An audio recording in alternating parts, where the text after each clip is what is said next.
Europa, Asia, África, América, Oceanía, a los 5 continentes que se conectan desde ahí. Esto es River Arena, esto es el avivamiento de la calle Broadway. Arriba ese aplauso, tiene que escucharse hasta allá, hasta Chile, hasta Argentina, Alaska, Canadá, hasta Europa, España. Bendito eres. ¿Cómo están? ¿De verdad bien? Recién hablamos, porque esta conexión es después que pasa la alabanza, después que pasa la adoración, después de la sorpresa que tenemos acá. Y siempre dice, transmitan todo, pero hay cosas que son para la casa, hay cosas que se disfrutan aquí, que tienen que ver con la experiencia, así que tienes que hacer planes para venir a conocernos algún día.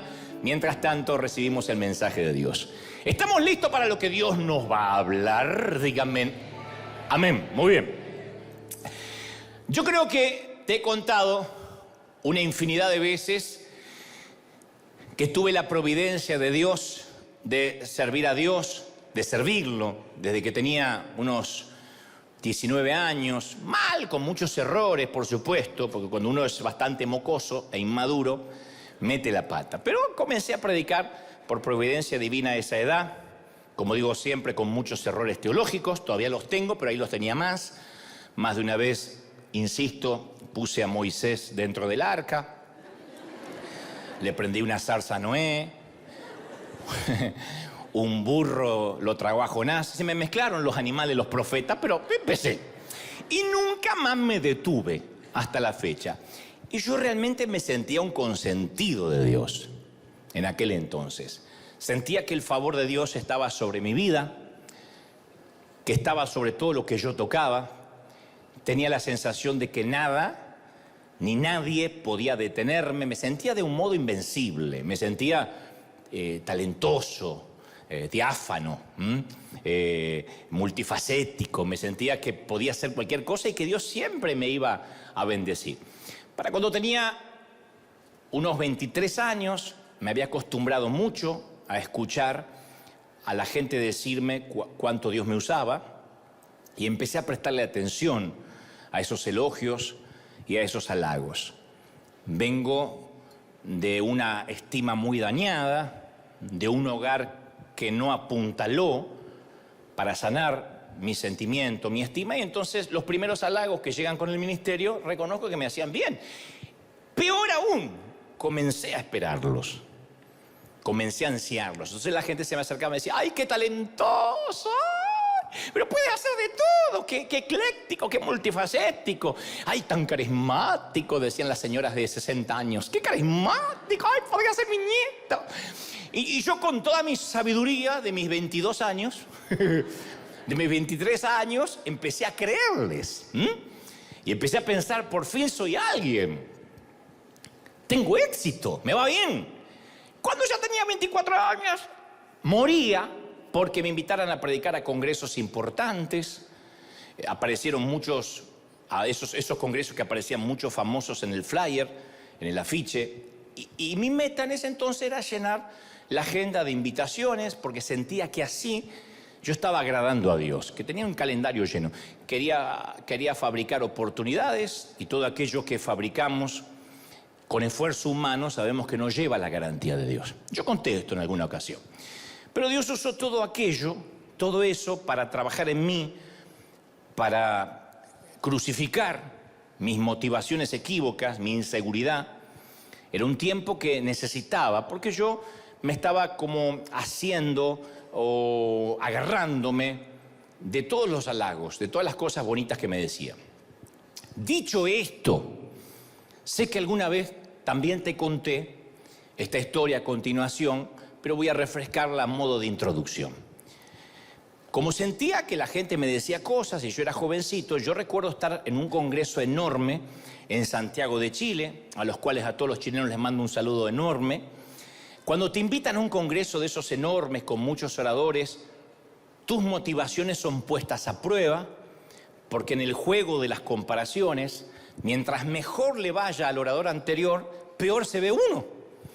Y mientras peor le vaya a ellos, mejor se ve uno, en desmérito del resto. Ustedes dicen, ¿pero eso ocurre entre cristianos? No, pero ahí sí ocurrió. Porque un orador va detrás del otro. Y te guste o no, el público, cuando tenemos una jornada con varios oradores durante la mañana y luego por la tarde, el público suele comparar, solemos comparar. Y decir cosas como, me gustó el predicador anterior, estaba muy ungido, muy lleno de Dios. A ver, ¿qué tal el que sigue? Entonces el que sigue tiene la presión de que el anterior hizo levitar a las suegras, sanó enfermos, y uno dice, ¿qué hago? Las vuelvo a bajar a la suegra de vuelta, ¿qué hago? Y cada predicador que tomaba el micrófono de algún modo superaba las expectativas del orador anterior. En aquel entonces yo era bastante inmaduro, demasiado inseguro, no quería que a los demás les fuera demasiado bien. Que Dios los bendijera, pero no para decir, qué bruto, cómo los bendice. Que los bendijera nomás. Porque me dejaba mal parado. No quería estar a la sombra de nadie. Y menos sumado al aditamento, que era el más joven de todos los predicadores. Y además yo me estaba, insisto, alimentando con los elogios de la gente. Entonces llegó mi turno. En ese entonces se llamaba el Teatro... No, tenía otro nombre, o quizás se llamaba el Teatro Monumental de Chile. Sabrán los queridos chilenos de dónde hablo, ¿no?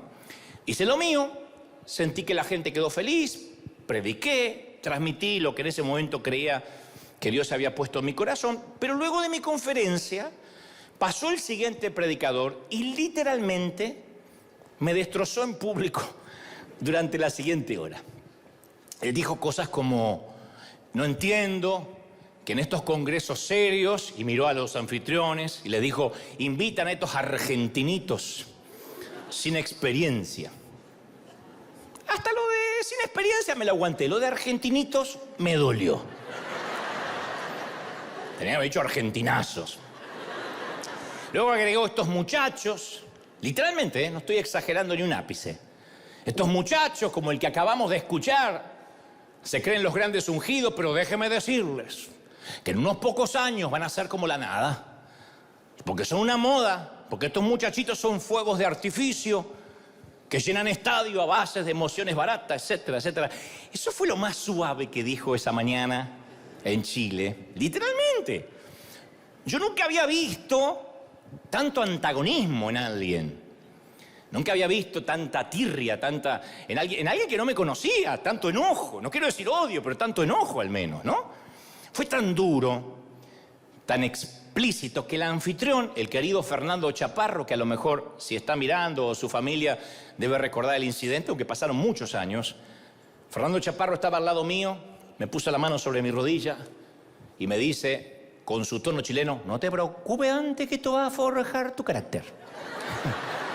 Te preocupes antes que esto va a forjar tu carácter. En esos momentos uno no quiere esos consejos, pero te lo agradezco porque era lo que Dios estaba haciendo. En ese momento decías, ¿cómo? ¿Cómo? Si es una vergüenza, es una humillación pública. Pero él me dijo, Dios va a forjar tu carácter mediante esto. Y luego, con el transcurrir de los años, para no dejar la historia inconclusa, ese mismo predicador que masculló todo tipo de epítetos y adjetivos contra mí en público, terminó invitándome a su país, a su propia iglesia. Y por supuesto que fui. El argentinito fue. Y el argentinito y el caballero fuimos a cenar juntos. Bueno, a este caballero no lo voy a mencionar por razones obvias, pero sí fuimos a cenar, ¿no? Pero aquel día me hizo acordar aquella historia donde una vez un estudiante del seminario subió a predicar con mucha confianza, muy petulante, y bajó humillado porque le fue mal. Y ahí estaba el príncipe de los predicadores, Spurgeon, que le dijo, si hubieses subido como bajaste, habrías bajado como subiste. No lo diré otra vez porque el que lo entendió, lo entendió.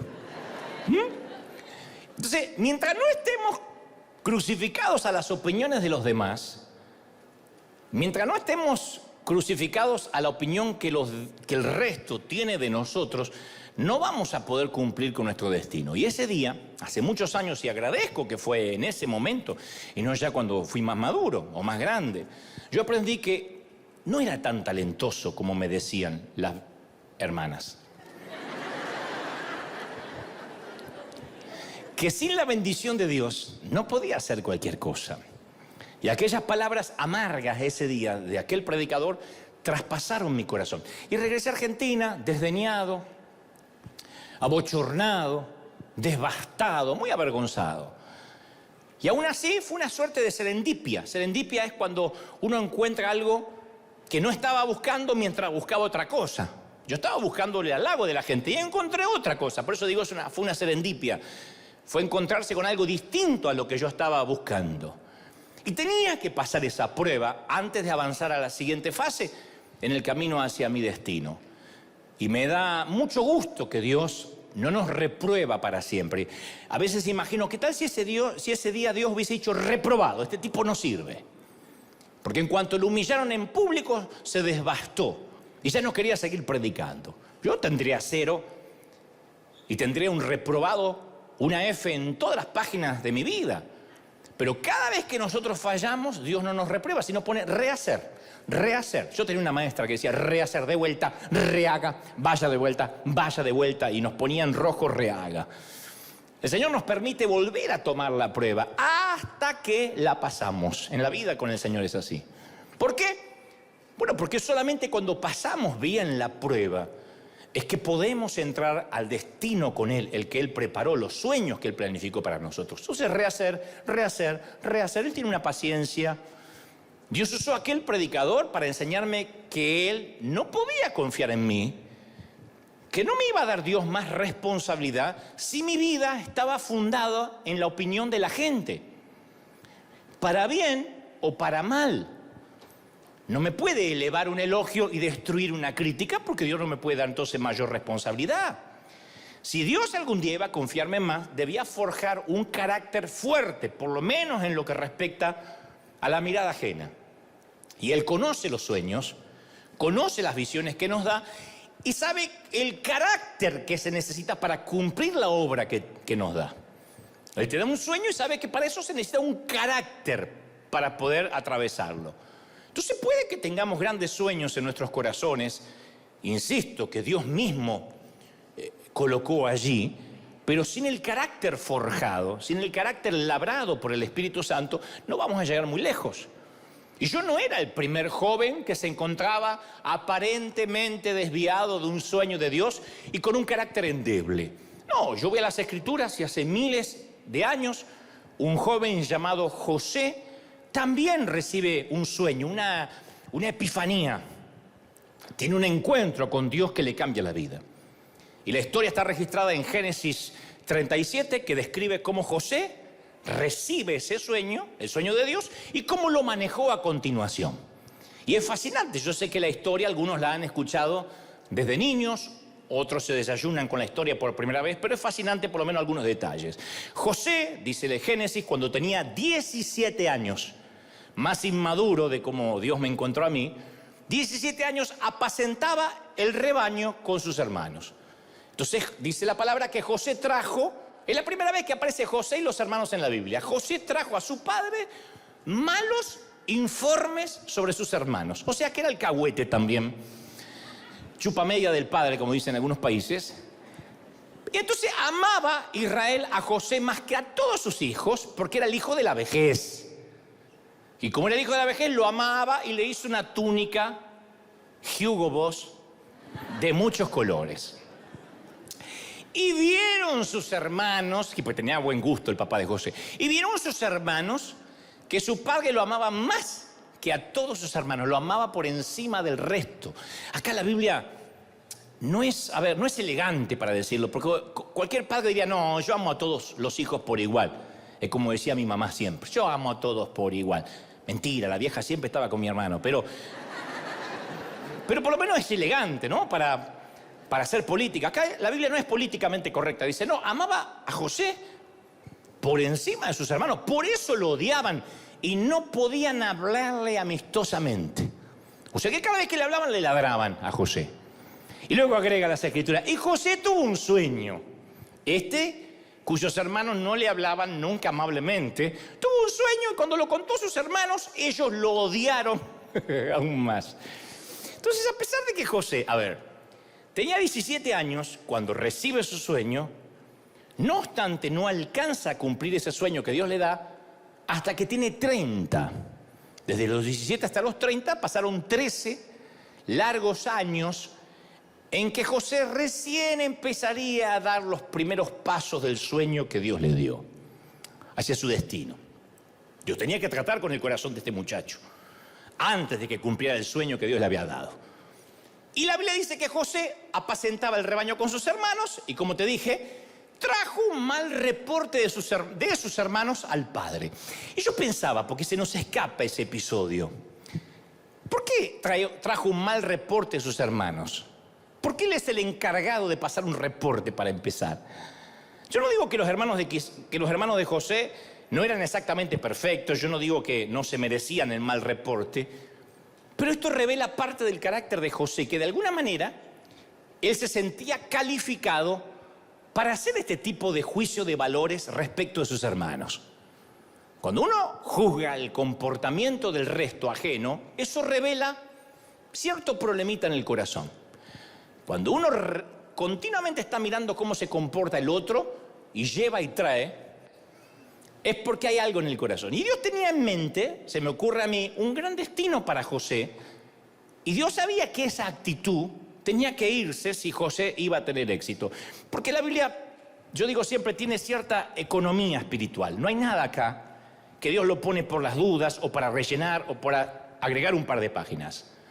Todo tiene cierta economía, se llama economía creativa. Nuestro cuerpo tiene cierta economía creativa, no te da un riñón por las dudas. Si el corazón se te arruina y se te tapan las arterias, empieza a usar el que tienes de repuesto. No hay nada de repuesto en nuestro cuerpo, todo tiene una economía creativa que debemos cuidar. No tenemos nada que sobre, y en las Escrituras tampoco nada sobra. Y si lo primero que aparece acerca de José es que él trajo un mal reporte de sus hermanos, es porque Dios quiere que lo sepamos. Entonces yo me pregunto si este era un alcahuete, si este era un chismoso del padre, ¿por qué Dios le daría un sueño tan grande a alguien tan joven? ¿Por qué Dios no esperó a que fuera un poco mayor, o un poco más sabio, o un poco más maduro, quizá? Y a mí se me ocurre que Dios lo moldeó a Josué por años para que él estuviera con el carácter necesario para alcanzar ese sueño. Porque nunca hay que olvidarse de la promesa de Filipenses 1:6. El que comenzó en vosotros la buena obra, la perfeccionará hasta el día de Cristo Jesús. Él no te deja. Alguien tiene que aplaudir más que eso si dice, sí, Él está tratando conmigo. ¡Aleluya! Él no te deja, no nos deja hasta que no haya terminado. Ahora, a veces parece que estamos atrapados entre un sueño que Dios nos da y el destino. Entonces ahí es cuando uno dice, ¿por qué estoy atrapado? ¿Por qué si tengo un sueño? ¿Por qué siento que Dios me inspiró, me equipó, me da tanto deseo de hacer cosas y todavía no las estoy haciendo? Parece que uno queda atrapado en el tiempo, en un bucle de tiempo. Pero no es que estamos atrapados, sino que Dios está trabajando en nuestro corazón y nuestro carácter. Y vamos a seguir pasando determinadas pruebas de manera crónica y repetitiva, solo que en niveles diferentes de la vida. Es similar a las matemáticas en la escuela. Las matemáticas, uno las rinde en tercer grado, hace la prueba y dice, bueno, ya nunca más voy a estudiar matemáticas. No, en cuarto grado vuelve matemáticas. En quinto grado regresa matemáticas y cada vez más difíciles. Con esas cuentas y esos problemas que nunca yo pensé que me iban a servir para algo y de hecho nunca me sirvieron para nada. Nunca entendí en qué me sumaría en la vida. Se van a revolcar mis maestras en la tumba. Pero ¿de qué serviría en la vida aprender un problema de regla de 3 compuesta? Pero bueno, tenía que estudiar. Y yo decía, ya terminé matemáticas. Y en sexto grado volví a matemáticas. ¿Por qué? Porque en diferentes niveles uno va aprendiendo otros conocimientos. Entonces la buena noticia es que cada vez que pasamos una prueba con Dios, recibimos un nuevo nivel de responsabilidad. Un nuevo desafío en cuanto a lo que Dios nos confía. ¿Me están siguiendo, sí o no? A medida que vamos pasando. Pero con cada nuevo nivel de responsabilidad enfrentamos un nuevo nivel de prueba en el área del orgullo, en el área del carácter. Por eso hay un pequeño consejo que aprendemos de la vida de José. Cuando recibes un sueño de Dios, lo primero que tienes que hacer, no hagas como José o como este servidor, cierra la boca, no lo cuentes. Cuando Dios te dé un sueño, te lo voy a decir en español del Cervantes, cierra la jeta. Dile al que está a la derecha y a la izquierda, cierra la jeta si Dios te dio algo. No lo cuentes. No lo cuentes. José cometió el error de contarle a los hermanos y los hermanos lo odiaron aún más. Dice que lo odiaban por causa de sus sueños y de sus palabras. De sus sueños y de sus palabras. O sea, no eran solamente los sueños de José lo que alteraba, lo que ofendía a los hermanos, sino la manera en que hablaba de esos sueños. Para el que no conoce la historia, José tiene unos sueños donde aparentemente la metáfora es que sus hermanos y su padre se inclinaban ante él. Cosa que iba a pasar cuando él luego estuviese en el segundo lugar al lado del faraón. Pero él lo cuenta y lo habla, era bocón porque tenía algo de sangre hispana, José, lo cuenta y dice, no sabés lo que Dios me va a dar. Entonces, y eso hizo que lo odiaran más. Si queremos avanzar hacia nuestro destino, cosa que yo aprendí tarde, uno tiene que aprender a cerrar la boca, que es la prueba más difícil. Es lo más difícil. El problema parece que está centrado en la boca, pero en realidad empieza en el corazón. Porque Jesús dijo en Mateo 12:34, porque de la abundancia del corazón habla ¿qué? La boca. Y en Mateo 15:18 dice, pero lo que sale de la boca proviene del corazón. Y eso es lo que contamina al hombre. De modo que si tenemos problemas con lo que sale de nuestra boca, necesitamos echar un vistazo dentro de nuestro corazón, no es solo la boca. Porque si el orgullo está en nuestro corazón, tarde o temprano va a encontrar la manera de salir por la boca y se va a notar, porque somos seres comunicacionales. Entonces, una razón por la cual tenemos esa tendencia al orgullo es que a veces intentamos tratar con el fruto en lugar de llegar a la raíz. Cuando vemos el fruto del orgullo, cuando vemos que metemos la pata, sí, somos tocados por Dios, sacamos unas tijeras y podamos las hojas, quizá arrancamos alguna que otra ramita y decimos, me tengo que cuidar de no decir. Le conté al padrino que me compré una camioneta y mirá la cara que hizo, la próxima vez me callo la boca. Le conté a fulanito que Dios me bendijo con una casa y me miró con una cara de asco, no sé, lo tenía que haber contado, ¿para qué lo puse en Instagram? Y creemos que es cambiar un modo de vida, cambiarle el fruto. Pero si no tratamos con la raíz, va a continuar apareciendo en nuestras vidas, retrasando nuestro destino. Hay una raíz de orgullo que tiene que ser podada. De otro modo, vamos a seguir luchando en ese área. La raíz es la inseguridad. Cuando yo comencé, no era orgulloso, era inseguro. Y la inseguridad se ve como orgullo.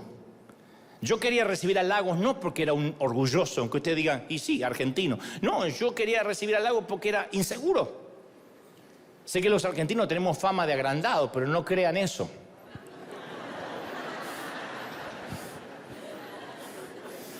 Había una tumba en Argentina que decía, aquí yace un argentino y un hombre humilde. Y un mexicano dijo, mirá, entierran dos tipos a la vez en la misma tumba acá. Pues yo no era orgulloso, inseguro. Muéstrame a una persona que se ve orgullosa y yo te voy a mostrar a una persona que en realidad es completamente insegura de lo que tiene, de quién es. La inseguridad es el combustible de la vanidad.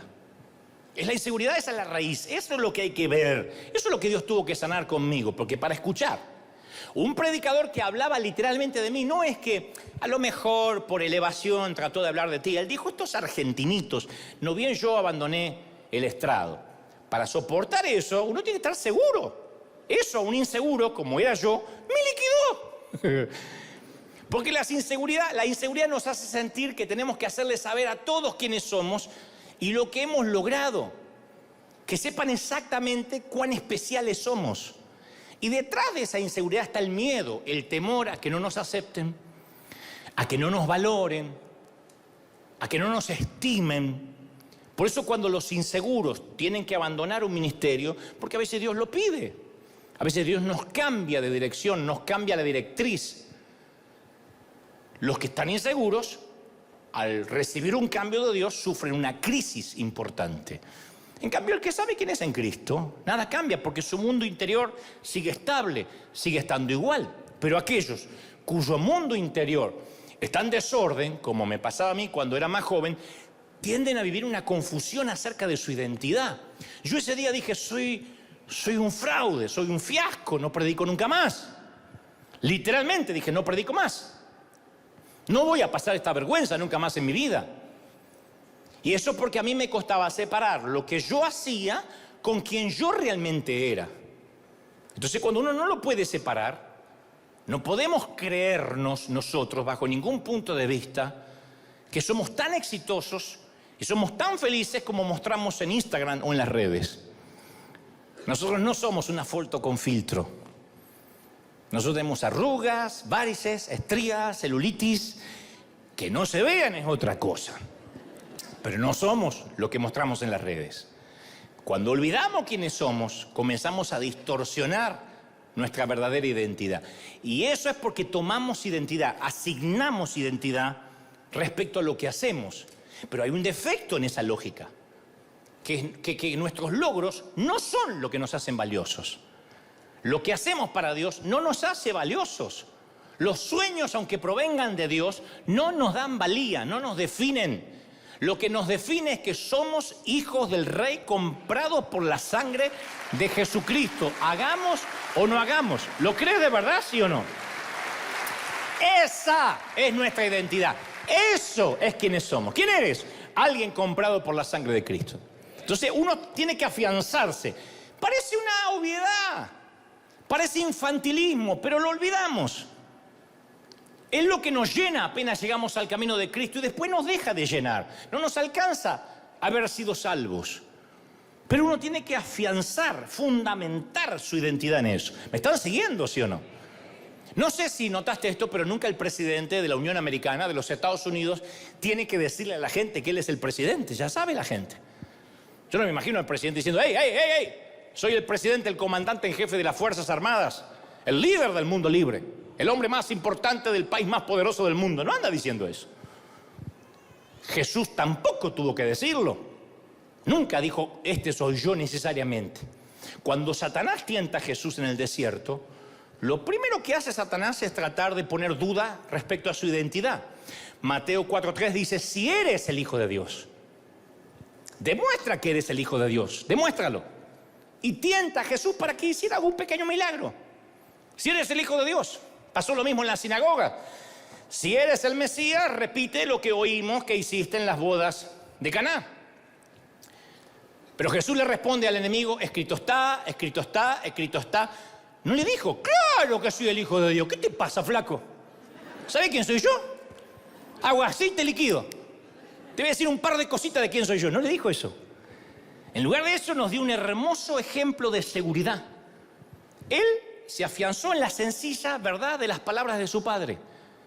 Y todo lo que espera de nosotros cuando somos tentados por la inseguridad es volver a lo que nuestro Padre ha dicho de nosotros y apoyarnos en esa verdad.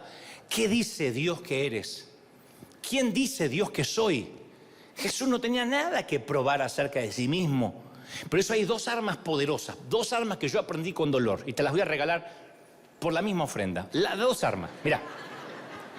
Saber quiénes somos y saber quiénes éramos. Eso es el remedio contra la inseguridad. Saber quiénes somos y saber quiénes fuimos. Primero hay que saber quién uno es. Es fácil estar seguro porque nuestro Padre dice que nos ama y me importa un cuerno si los demás lo saben o no. A mí el Señor me ama. ¿Cuánto te ama, princesa, el Señor? ¿Te importa un cuerno que ni tu marido lo sepa? ¿Cuánto te ama el Señor? ¿Cuánto te ama, príncipe, el Señor? Eso te afianza, ¿sí o no? Esa es la muerte del 50% de la inseguridad. El otro 50% es recordar quiénes éramos antes de que Él nos adoptara. Porque no nacimos en el palacio. A ver, nadie nació en Buckingham acá. Vinimos al mundo como mendigos, simple plebeyos de una aldea perdida. Pero el rey nos vio por la ventana de su castillo, se enamoró de nosotros, se vistió como un indigente, se metió en la aldea para ganar nuestros corazones. Y cuando ganó nuestro corazón, nos llevó adoptados al castillo como hijos de Dios para siempre. Entonces esto me lleva a la conclusión de que sin Él tampoco somos nada. ¿Está claro? Sin Él no somos nada. Jesús lo dejó claro en Juan 15:5. Separados de mí, nada podéis hacer. Nada. Está bien, te diré quién eres, pero recuerda que sin mí tampoco eres. Y eso termina de quitar la inseguridad. Dos verdades que me dan una sensación de seguridad increíble. Yo digo, yo sé quién soy en el Señor, pero cuando me empiezo a sentir el tapón del océano, o la última Coca-Cola del desierto, Dios me dice, recordá, flaco, quién eras. Porque yo soy el que te di la nueva identidad.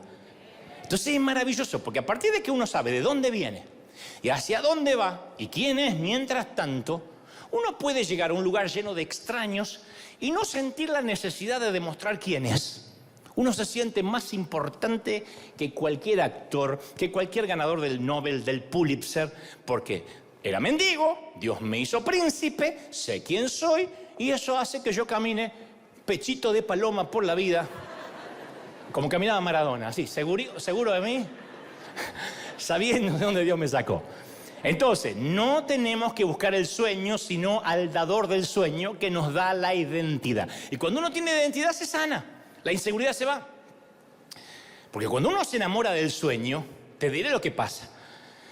Yo me había enamorado del sueño y cuando uno se enamora del sueño, uno va a pasar una larga temporada, long time. Me siento Maldonado metiendo palabritas en inglés. Salud. Vamos a pasar una larga temporada en el pozo. Oigan, vamos a pasar una larga temporada en el pozo, cuando uno en la cisterna, cuando uno se enamora de los sueños. Porque Génesis 37, 17 dice, cuando ellos lo vieron de lejos, los hermanos, el padre manda a José y dice, anda a ver tus hermanos qué están haciendo, tráeme un reporte.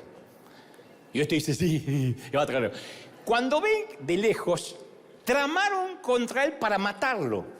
Y se dijeron unos a otros, ahí viene el soñador. Así que vamos a matarlo, vamos a arrojarlo a uno de los pozos y diremos, una fiera lo devoró. Después interviene otro hermano llamado Rubén y le dice, no lo matemos. Vamos a hacerle creer a papá que está muerto, pero no le quitemos la vida, lo en el pozo. Y yo siempre he escuchado cómo se ha demonizado a los hermanos de José, porque arrojaron al niño en un pozo. Pero dicen que es sinvergüenza, qué canallas. Y no desestimo lo que hicieron. Estoy consciente que le tenían envidia. La envidia es como la mujer que ronca. Más vale despertarla que sentirla.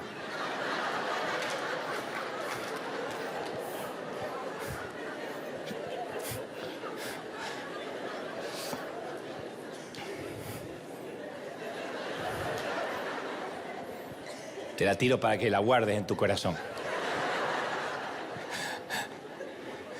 La envidia concluye en, esta persona tiene lo que yo quiero. ¿Ah? Yo quisiera tener su inteligencia, su apariencia, o su ministerio, o su pareja, o su clase, o su dinero. Como yo no puedo tenerlo, yo quisiera que él no lo tenga. Eso es la envidia. Es la bilis tóxica. Es el patógeno pernicioso, pestilente, pútrido, que enferma el cuerpo de Cristo. Si nosotros en la iglesia no damos nada, van a poner en las redes, se llenan los bolsillos con el evangelio. Si salimos a dar, que no sepa a tu izquierda lo que da tu derecha. Si nos va bien, en el caso mío, si me va bien, y se fue porque están los dólares allí. Si me va mal, eso le pasa por irse. Entonces, envidia es el deseo no consumado, sumado al resentimiento. No nos gusta ver en el fondo a alguien que le vaya demasiado bien en desmérito de nosotros. Y más si a él le va bien en algo que nosotros fracasamos, o lo que es peor, en aquello que nunca intentamos siquiera hacer. Y el apóstol Pablo dijo, alégrense con los que están alegres. Uno diría, ¿de verdad necesitamos ese consejo casi básico? Alégrense con los que se alegran, lloren con los que lloran, dijo Pablo. Sí, es necesario ese consejo. Porque la envidia me hace llorar cuando otros se regocijan. Y me hace regocijar cuando otros lloran y le va mal. Así de cruel es la envidia. ¿Viste? Yo sabía que le iba a ir mal. Y me regocijo porque al otro le fue mal. Y complacer a la envidia es como querer calmar la sed con agua de mar, con agua salada. No obstante, cierro el paréntesis de la envidia de los hermanos de José, yo por un ratito quiero hacer el abogado del diablo y defender un ratito a los hermanos de José, o al menos demostrar que no son tan culpables como se ve a primera vista de las desgracias de José. Primero hay que convenir, a ver si estamos de acuerdo en esto. No voy a insultar vuestra inteligencia, así que sé que van a entenderme. Hay que convenir que no podemos avanzar hacia nuestro destino al menos que salgamos de un pozo, del pozo en el que caímos. Los hermanos de José lo meten en un pozo. No lo matan, lo tienen allí y le hacen creer al padre que murió. Ahora, si queremos salir de los pozos de la vida, es importante entender por qué caímos en el pozo, si no, no vamos a salir. Hay muchas razones por las que terminamos en pozos. No importa en cuántos pozos estés ahora. Podrías estar, de hecho, en varios pozos a la vez.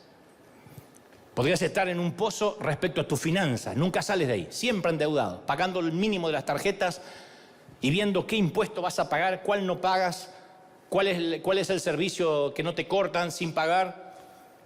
Podrías estar viviendo en un pozo en el matrimonio, en algo que no se arregla nunca. En un pozo en el ministerio. No ves fruto a pesar de años de esfuerzo. O en un pozo en tu salud. Sales de algo y te metes en otra cosa.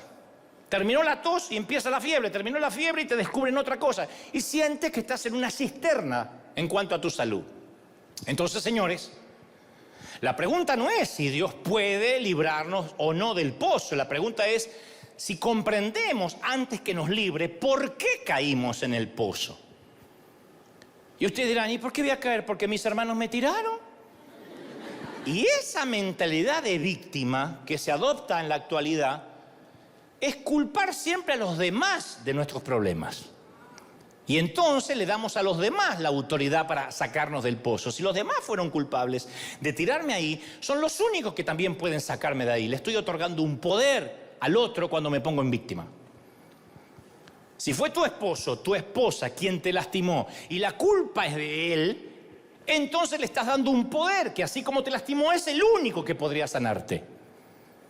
Es fácil culpar de nuestro problema o nuestro pozo a nuestros padres, a nuestros cónyuges, al pastor o hasta al gobierno. Mira, la mayoría tuvimos una infancia difícil. Y si tus padres te rechazaron cuando eras un bebé, hay un momento que uno tiene que decir, bueno, mira, lo siento mucho, pero ya está. Hay un momento que uno tiene que superarlo. No puede llorar toda la vida. No me quisieron cuando bebé. Supéralo. Es que apenas pasé los 54 y no lo puedo superar. Toda una vida. Entonces, hay momentos que hay que dejar ese incidente atrás y mirar hacia adelante. Aun cuando los pecados de la familia fueron los que te arrojaron al pozo. Ellos no son los responsables de que estés en ese pozo. Ya no. ¿Cuánto voy a culpar yo a mi papá? Mi papá era un alemán frío. Mi mamá estaba enferma cuando yo era chiquito. Ya está, lo puedo contar para bendición de la gente, para ver cómo la resiliencia o uno puede salir adelante con la ayuda de Dios, pero ponerme en víctima, ¿cuánto tiempo? Somos los únicos responsables de salir del pozo.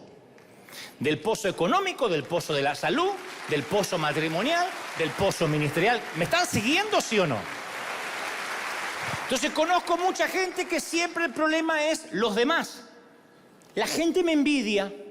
O sea, no es la forma en que actúo, no es la forma en que yo me comporto, no es la forma en que hablo, no es la forma en que trato a los demás. No, los demás están contra mí. ¿De verdad? No soy responsable de nada.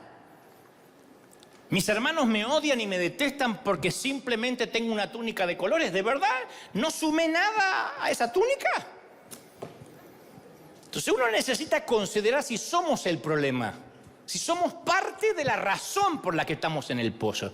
Yo podía haberme enojado toda la vida con el hombre que habló mal de mí en Chile. Sinvergüenza, Satanás, ya Dios te va a crear una pierna, 2 suegras te va a mandar. Yo podría haberlo maldecido. Y reconozco que me enojé, pero en un momento tuve que desviar el eje y decir, ¿qué quiere Dios enseñarme? ¿Por qué me hizo mal? ¿Por qué me liquidó? ¿Por qué me destruyó? ¿Por qué dependo de lo que dice un hombre que ni siquiera me conoció nunca ni jamás tomó un café conmigo? O sea, diré esto, nunca saldremos del pozo hasta que dejemos de culpar a nuestros hermanos por habernos arrojado al pozo. Jesús tenía la oportunidad José tenía la oportunidad perfecta para desarrollar una mentalidad de víctima. Porque él estaba tratando de obedecer a su papá cuando sus hermanos lo lanzaron a la cisterna. Y sabemos que sus hermanos lo envidiaban y lo odiaban. Correcto, así dice la Biblia. De manera que habría sido fácil que los hermanos de José cargaran con toda la culpa del incidente del pozo. Y habría sido muy fácil para José enfocarse solamente en los pecados de ellos y nunca echar un vistazo a su propio corazón. Pero José, vaya, caramba, que también contribuyó al problema. No me digas que estás en un pozo financiero porque una vez te estafaron y ahí hizo un efecto dominó. En algo contribuiste al problema, en haber elegido mal al socio, por ejemplo. Ay, no sabe lo que es mi ex. ¿Te pusieron una pistola en la cabeza para que te casaras con tu ex cuando no era tu ex? ¿O te gustó? Porque si no, la culpa es del ex. Hace 50 años que el tipo no está más contigo. Ay, pero él me cambió la vida. Ya está. No es tan poderoso, no es Iron Man. Ya está. Entonces, siempre me pregunté, ¿por qué? Por ejemplo, ¿por qué estaban los hermanos de José trabajando en el campo mientras José se quedaba en casa? Continuamente dice las Escrituras, los hermanos de José trabajaban en el campo y él estaba en casa. Ay, porque era un nene, 17 años, pelos en las patas tenía el tipo, 17 años. ¿Qué estaba jugando con los jueguitos? Te voy a contar otro secreto que aprendí de la peor manera. El padre de José le había dado una túnica de muchos colores, porque era el favorito, ¿no? Y nuestro padre, a cada uno, todos, nadie diga que no, también nos dotó con regalos, con ciertos talentos, con ciertos dones.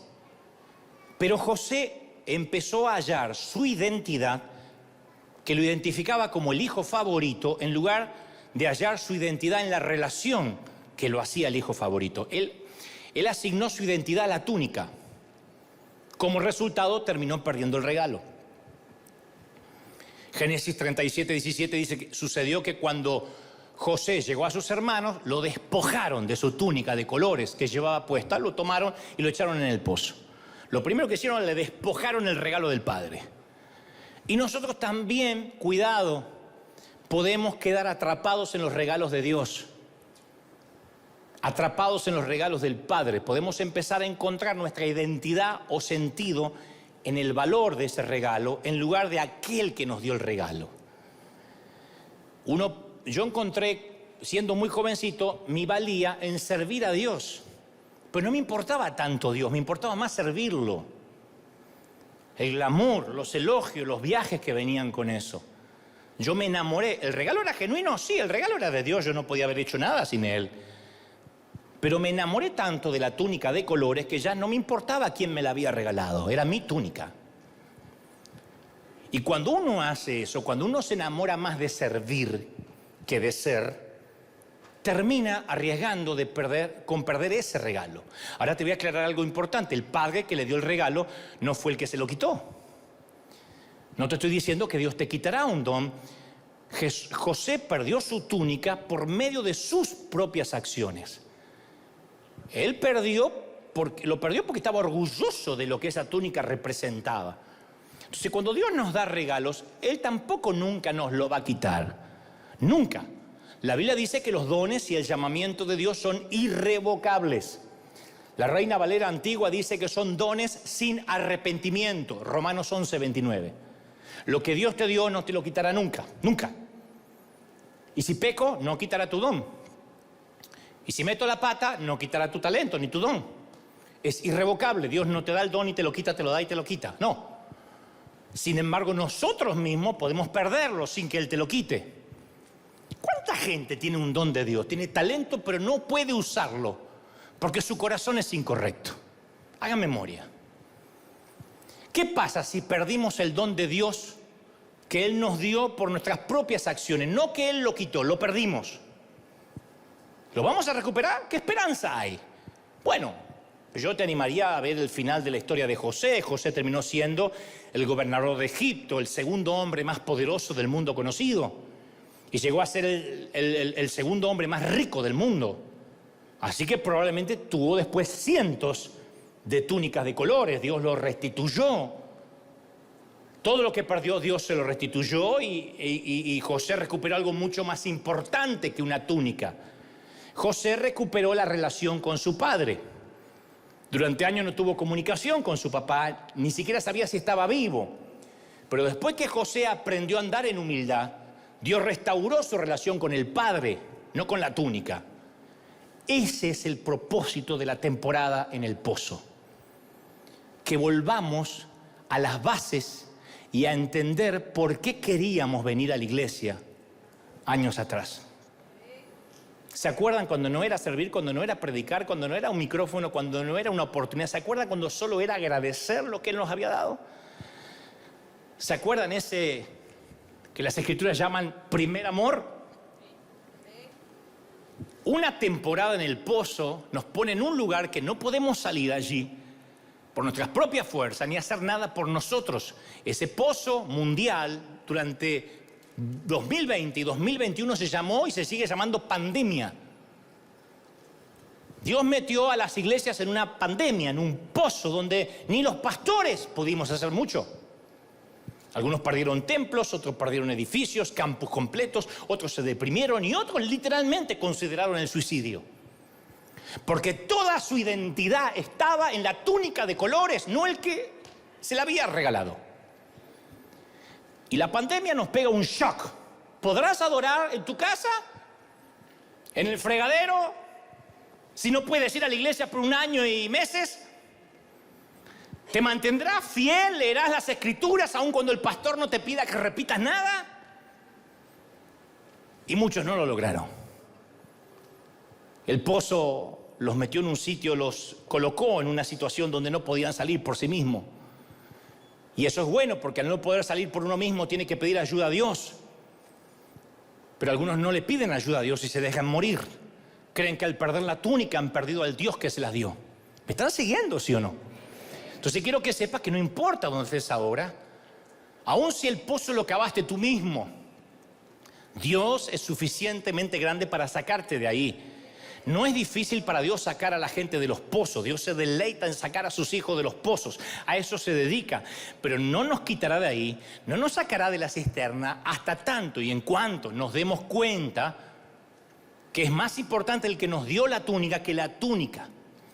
Hasta tanto nos demos cuenta que la túnica no es una excusa para menospreciar a los que no la tienen.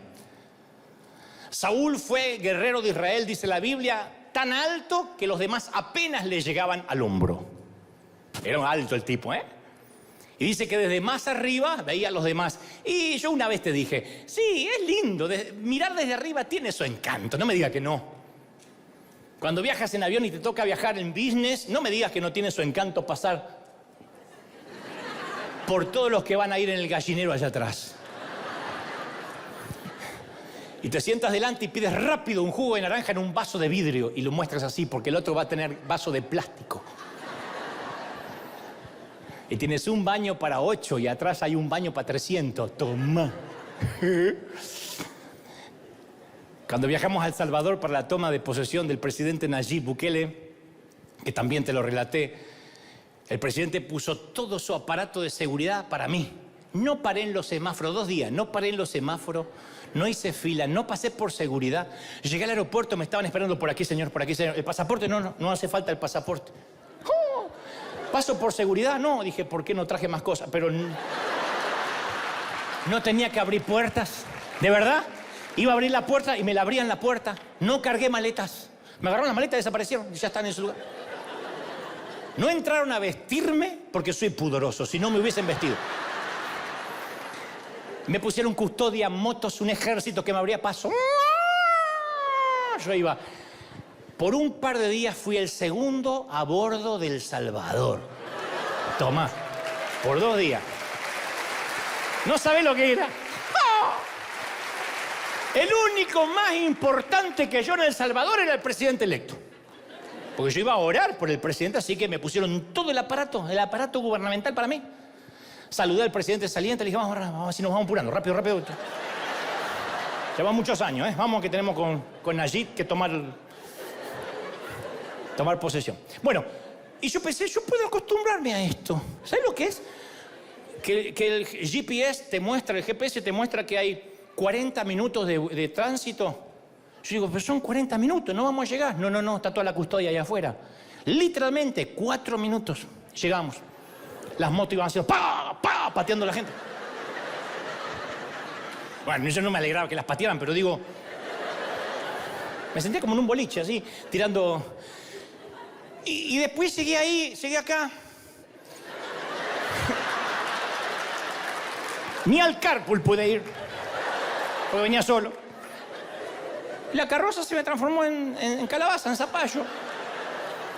Pero durante 2 días fue maravilloso mirar tan alto que los demás apenas me llegaban al hombro.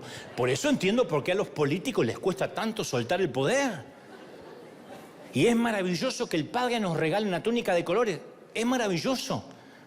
Pero la arrogancia es un equipaje que no podemos llevar. Y conste, Dios no desaprueba la arrogancia, ¿eh? A Dios no le desagrada la arrogancia. Dios la aborrece. No es que la desaprueba, no te la recomienda, la aborrece. Lo que nos produce una comida llena de larvas es lo que la arrogancia le produce a Dios. La arrogancia y la soberbia aborrezco, Proverbio 8:13. Abominaciones a Jehová todo altivo de corazón, Proverbios 16:5. No os hagáis nada por vanagloria, Filipenses 2:3. Cesen las palabras de los arrogantes de vuestra boca, 1 Samuel 2:3. Dios resiste a los soberbios, 1 Pedro 5:5. Antes de la caída, la altivez, la arrogancia de espíritu, Proverbios 16:18. Jehová asolará la casa de los soberbios, Proverbios 14:25. No hay un solo episodio en que Dios diga, yo la tolero, yo entiendo, es una debilidad. Dios la aborrece. ¿Sabe por qué? Porque no hicimos nada que justifique nuestra arrogancia. Nada que justifique nuestra inmodestia, nuestra petulancia. No hicimos nada. Somos el mosquito que va en la oreja del buey y dice, estamos arando.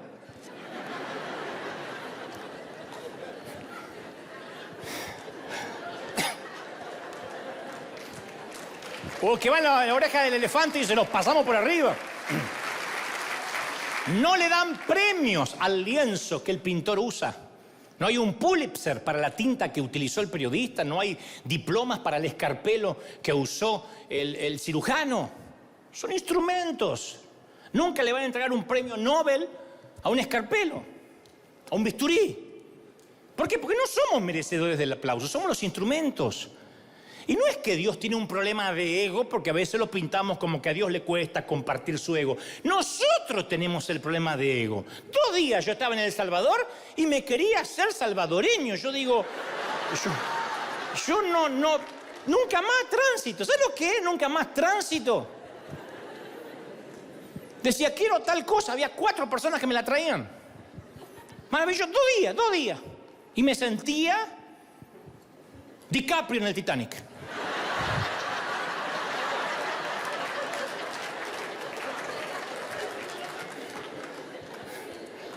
Él sabe que no podemos administrar la túnica de colores.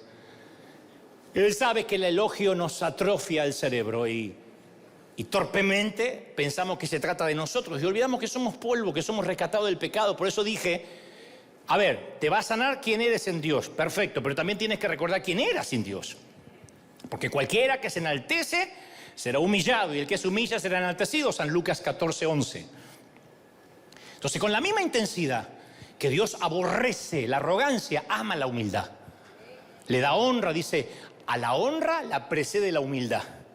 Le da sabiduría, dice, a los humildes, con los humildes está la sabiduría. Nunca van a ver ustedes un tipo sabio y orgulloso. Porque si es sabio y orgulloso, alguna de las dos cosas son falsas. Es como decir, es reggaetonero y hace buenas letras. Una de las cosas son falsas, o no es reggaetonero o las letras no son de él. Le da dirección, enseñaré a los mansos su carrera. Le da gracia, Dios le da gracia a los humildes. Le da belleza, dice, hermoseará a los humildes con la salvación. Nunca dice hermosearé al orgulloso. Y Dios ofrece para cada uno gozo. Dios nos da una cuota de alegría. Pero como una vez te conté, uno puede ir a un congreso, a un concierto, conforme lo que te gusta presenciar, y tener el gozo del oyente. Uno puede ir a un estadio de fútbol a jugar a Messi, a Ronaldo, pero sufrir porque uno no es Messi ni Ronaldo. O compartir el gozo del jugador o del orador. Uno puede ir a un congreso profético, a una iglesia y decir, yo quiero ser como él, o como ese cantante. Pasa el hombre en el fútbol, en la oratoria, en la dialéctica, en la música, y comparte su don, y todos nosotros agradecemos por prodigar ese don, por compartirlo con nosotros. Sin embargo, hay una forma de perderse el gozo de ir a un concierto, de ir a un partido, de ir a una iglesia, y es desear que fuera uno el que está en la cancha. Y capaz que algún día voy a estar en la cancha jugando, pero ahora no es mi temporada. Y te lo digo por experiencia. Yo iba a grandes cruzadas y las disfrutaba, pero después me amargaba porque yo quería ser el predicador y Dios tenía que tratar con ese corazón equívoco. Porque uno se empieza a comparar con la alegría que tiene Él.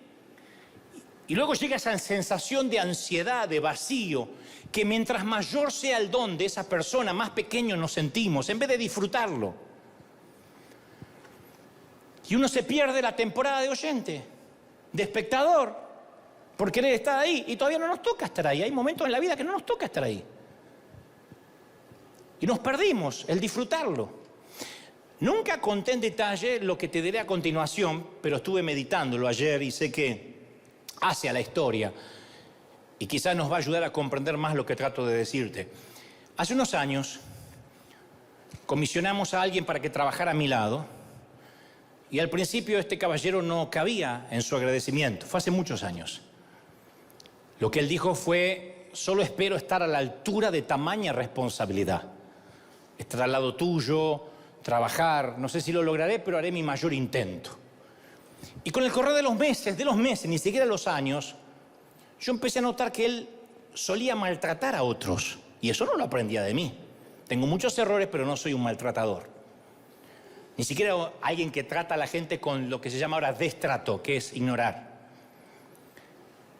Pero no era lo peor que él maltrataba a gente, sino que yo notaba que lo disfrutaba. Que la cuota pequeña de poder que tenía, que manejaba, lo estaba afectando. Y luego empecé a notar cómo su carácter iba mutando y entonces más tarde empezó a ocultar información, que es la manera que tienen las personas inseguras de manipular al entorno. Si yo me voy, esta computadora no la maneja nadie, nadie sabe cómo encenderla. Si yo me voy, nadie tiene la llave de este sitio. Si yo me voy, la caja fuerte la tengo yo. Si yo me voy... Dicen que la información es poder. Y entonces empezó a tener secretos, a usar contraseñas que solo él conocía, a pedirle a mi entorno que no me contaran todo lo que estaba sucediendo en el campus. Y un día, él estaba muy malhumorado, maltratando gente delante mío.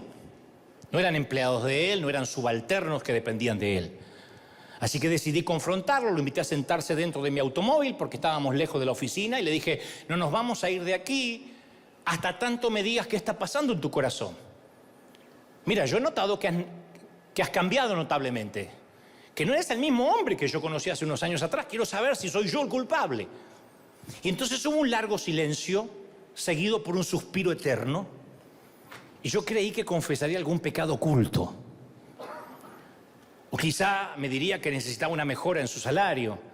Pero nada, ni en 1.000.000 de años me preparó para lo que iba a decirme. Nunca olvidé aquel momento porque fue como un low motion, en cámara lenta. Me dijo, ¿quieres que realmente te abra mi corazón? Le dije, nada me gustaría más. Y te doy mi palabra que puedes decirme lo que sea. Y entonces lo escupió. Me dijo, no sabes lo duro que es para mí y para mi esposa trabajar en la iglesia y ver que el que aparece en la página web eres tú. No estaba listo para eso. Y Dios sabe que estaba completamente absorto, pasmado. Nunca nadie me había planteado algo así, de esa índole. Y le dije, pero vos sabés que te estoy pagando para que hagas tu trabajo, ¿no? ¿Estás consciente que además yo aquí soy el pastor? Perdón por ser tu pastor. Y él solo me repitió, mis parientes a veces me preguntan qué hago y no tengo nada para mostrarles. Tú no sabes lo duro que es que mi foto no aparezca en la web. Le digo, sí, aparecen varias fotos. No, en la página principal. Y ese día se rompió algo para siempre entre nosotros, porque ese mismo día supe que no descansaría hasta tener su propia foto, su propia página web, sus propias redes sociales. Me dijo, sueño con mi ministerio, yo tengo mi logo, tengo mi jingle, y solo temo que si abro mi iglesia, tal vez toda tu gente se vaya conmigo y no quiero hacerte eso. Era surrealista. Más un chiste malo que surrealista. Le dije, mi gente no es mi gente. Si Dios quiere que se vayan contigo o con Matusalén, que se vayan. Yo no morí por nadie. Yo no morí en la cruz por nadie, así que no es mi gente. No son mis hijos. Tenía un logo, un jingle y un corazón equivocado. Y la gran tragedia es que algunos prefieren ser la estrella de un equipo perdedor que el mediocampista de un equipo ganador. Cabeza de ratón en vez de cola de león. Increíble.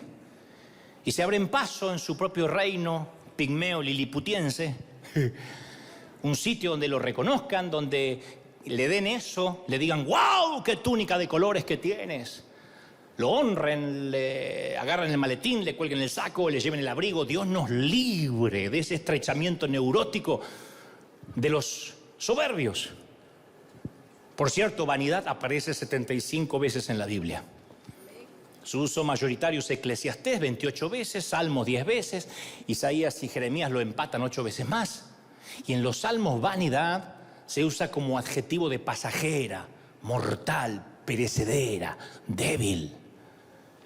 Por eso me viene a la mente la escena de la película de Al Pacino que interpreta a John Milton, o el mismísimo Lucifer, que luego de cuando parece que su víctima logra escapar de sus tentaciones, Al Pacino, interpretando genialmente a Lucifer, mira a cámara, sonríe y dice, vanidad, definitivamente mi pecado favorito. Y creo que ese es el pecado favorito de Satanás. Y que sí o sí, a través de una túnica de colores, de un halago, de una honra, logra penetrar. Por eso yo quiero que hoy demos gracias por las temporadas no de túnicas, las temporadas de pozos. Porque yo pienso que, en alguna parte de ese pozo, José tuvo que haber cambiado. En algún lugar de ese pozo, José debió haber clamado a Dios con verdadera humildad, porque después de haber experimentado el pozo, José era un hombre cambiado. Algo le sucedió a José en ese pozo. En algún lugar de ese pozo, José debe haberse hecho responsable de sus propias faltas. En alguna parte de ese pozo, José debe haber tratado de salir y cuando vio que no podía, clamó con humildad. En algún lugar del pozo, José debe haber dicho, necesito que me perdones. Soy un petulante. Obra en mi corazón. No quiero más ser un tipo inseguro, porque ahora no tenía más túnica de colores. Y ahí empezó a cambiar la situación de José. Y ahí las cosas se empezaron a alinear en dirección al destino que Dios había preparado para él. Mucho antes de que José fuera lanzado en el pozo, Dios tenía un plan para sacarlo de ahí y llevarlo a su destino. Lo que los hermanos hicieron para hacerle daño, Dios los usó para bien. Lo reconocerá José más adelante. Pero cuando nosotros nos humillamos a nosotros mismos y clamamos a Dios de corazón, Él nos libra del pozo en el que estemos. ¿No será que no sales del pozo financiero porque todavía sigues culpando a alguien por ese pozo? Yo no puedo culpar a mis hermanos ni a mis padres, ya no. Son experiencia, las agradezco, pero hay momentos que un hombre y una mujer tienen que hacerse responsable de la vida que tiene. ¿Sabes? Pasaron muchos años desde aquel incidente de Santiago de Chile. Y en ese entonces no existían las redes sociales. Hoy entiendo que Dios me estaba dando una probadita de lo que iba a venir. Aquel incidente me arrojó a una cisterna húmeda. Por mucho tiempo me dejó sin aliento en el pozo durante una larga temporada. Y luego que dejé de culpar al predicador, que me humilló en público, comencé a indagar acerca de mi inseguridad. No crean que con ese incidente la inseguridad mía se fue. La rendí en primer grado, la rendí en segundo grado, luego en tercer grado, en cuarto grado y luego en la universidad y sigo rindiéndola. Cada vez lo hago más rápido. Pero Dios necesitaba sanar la inseguridad. Y la primera vez fue cuando me di cuenta que mi inseguridad me había llevado hasta ahí.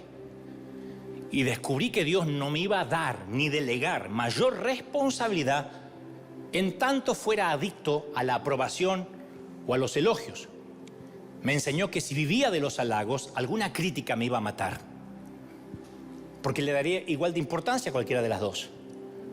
Y con el correr de los años el Señor me regaló cuero de rinoceronte, piel de paquidermo. Después de aquella temporada el Señor me sacó del pozo y como a José me llevó al palacio. Y desde ese entonces tengo muchos errores, muchos, pero en cuestión de inseguridad reconozco que he volado por fuera del radar de la mirada ajena. Me importa un cuerno, de verdad. No es que ando groseramente por ahí, pero me importa un cuerno. Fíjate lo que piensa fulano de tal, no le agradaste a menganito, no podría hacer nada. Y durante estos años he transitado solo pensando en el auditorio de una sola persona, de Dios, viéndome. Porque si le temo a Dios, no le temo más a nada, ni le temo a nadie. Y eso de algún modo me ha hecho indestructible. Desde luego, insisto, tengo muchos defectos, desde luego. Dios está lejos de terminar conmigo, como contigo. Pero te doy mi palabra que ya no le otorgo al enemigo el gusto de hacer uso de su pecado favorito. El Señor me ha hecho libre y te quiere hacer libre en esta mañana. Dale un aplauso al Señor de señores, dale un aplauso al Rey de Reyes. Celebra al Rey que está en casa, bendito eres. Vamos, ponte de pie y dale un aplauso grandioso que se escuche en el resto del continente, en América, Asia, África, Europa, Oceanía. Que lo escuche España, que lo escuche la República Argentina, que lo escuche México, que lo escuche El Salvador, Colombia, Honduras, Dominicana, Perú, Paraguay, Uruguay. Ese aplauso tiene que escucharse en todo el continente. ¡Bendito sea Dios!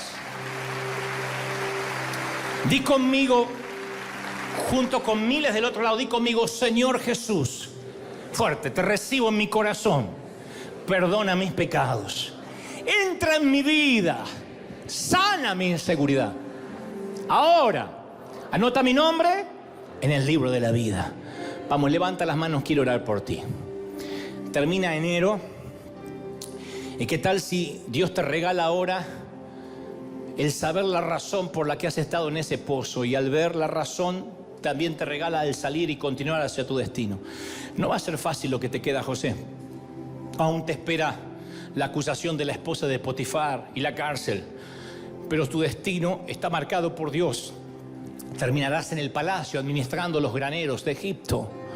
Y Dios necesita pasarte por este proceso. Lo primero es salir del pozo. Y debes entender por qué caíste ahí. Dile: Señor, dame entendimiento, perdóname. Toma este tiempo para pedir perdón. Señor, perdóname. La inseguridad no es algo que se va de la noche a la mañana. Ahí está, latente, pendiente, pero es algo con lo que tendrás que luchar siempre. Y te vas a tener que luchar el resto de tu vida. Y le dices: Señor, perdóname por haber metido en esta deuda, por haber comprado lo que no debí, por haber empezado una relación equívoca. Perdóname por haber errado el camino, por haber equivocado el rumbo, por haberme corrido del eje. Dile: Señor, perdóname, yo quiero orar por ti ahora. Se termina el mes de enero y quiero que el Señor te regale un febrero con la seguridad que vas a empezar de nuevo, vas a salir de ese pozo. Te saco de ahí, dice el Señor, pero no te saco hasta que no digas: ayúdame. No fueron tus hermanos, no fue el error de otros, no fue el matrimonio fallido, ni el ministerio, ni aquel pastor el que te tiró en el pozo. Fueron tus acciones. Y tú estás acá hoy sin túnica, diciendo: no tengo nada que te agrade. Y Dios dice: tú me agradas, no la túnica, tú me agradas. Yo puedo chasquear los dedos y darte millones de túnicas. Eres tú el que me agradas. Vamos, enamórate del Dios de las túnicas. Enamórate no del sueño, sino del Dios de los sueños. Oro por los miles que están del otro lado mirándome, que están enamorados de sueños, de estadios, de escribir libros, de llegar a los medios de comunicación. Y el Señor me dice: tienes que arreglar tu corazón, porque mientras que estés más enamorado del éxito que de las almas, yo no te abriré las puertas. No es un logo, no es un jingle, no es una propia iglesia, no es aparecer, es saber que eres sano, que eres bendito en tu identidad conmigo, en que yo te saqué, en que yo te quité de la aldea y te di identidad. identidad. Y ahora esa identidad te santifica, esa identidad te solidifica, esa identidad te sana la estima. Recibe, recibe, recibe. Levanta las manos y bebe. Últimos minutos, pero no me quiero ir sin que esta presencia del Señor lo llene todo. Momento a momento, minuto a minuto, que sientas que Dios está hablando y algo está ocurriendo en la atmósfera. Y que cosas que ojo no vio, ni oído yo, ni han subido a tu corazón, Él tiene preparado. Pero tu sueño, óyeme, se ha detenido a causa de que la temporada del pozo se hizo más larga de lo que Dios tenía planificado. Es mayor el tiempo que estás en esa cisterna de la que Dios quería. Pero tú no has salido porque has culpado a quienes te arrojaron ahí. Ahora libérate de ellos. Dile: Señor, yo estoy aquí por mi propia cuenta. Yo estoy aquí por mis errores. Y cuando digas eso, yo te aseguro que seguirá el proceso hacia el palacio. El Señor te sacará de ahí. Pozos ministeriales, pozos de depresión, pozos de tristeza, pozos de soledad, pozos de autoconmiseración. Dios te quitará de ahí, dice el Señor. Te sacaré de ahí, te llevaré a lugares, a sitios que jamás pensaste que ibas a llegar. Mira, el Señor me dice que le diga a determinada gente que está aquí que Él no quitó la vista del palacio para ti. Él tiene un palacio para ti. Metafóricamente hablando, Él te pondrá, te sentará con reyes, te sentará con príncipes. Hay cubiertos, hay una vajilla preparada para ti. En la mesa de Egipto hay un sitio donde Dios te pondrá. Pero en el proceso, Dios sanará tu estima. En el proceso, Dios sanará tu corazón. Y entonces allí escucharás críticas y halagos. Y tú no oirás ninguno de ambos, ninguno, ni los que dicen Hosana, ni los que gritarán crucifícale. Pero si tú recibes y te llenas con los halagos de la entrada a Jerusalén, cuando ese mismo pueblo grite crucifícale, te dañará el corazón. Las coronas de espina no estarán sobre tu cabeza, sino sobre tu alma, sobre lo más profundo de tus entrañas. Libérate. Tu reino no es de este mundo. Libérate de la opinión de la gente. Vamos, quita la opinión. Vuela por fuera del radar.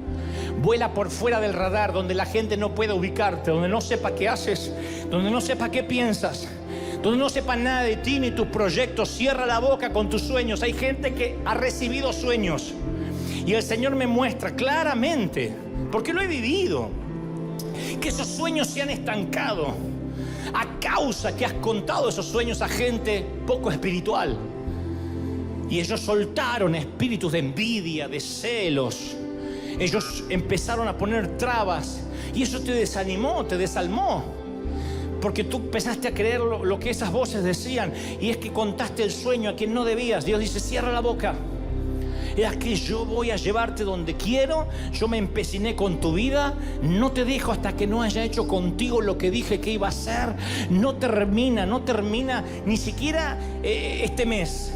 No termina este mes. Mañana es 31. No termina el mes hasta que veas incluso de que yo no he cortado el plan contigo. Yo no he retirado mi mano de ti. Mi mano no se ha cortado sobre ti. Yo te bendigo, dice el Señor. Yo estoy contigo, dice el Señor. Yo voy a levantarte y llevarte del pozo hasta el palacio. Te voy a bendecir, te voy a restaurar, te voy a sanar la estima.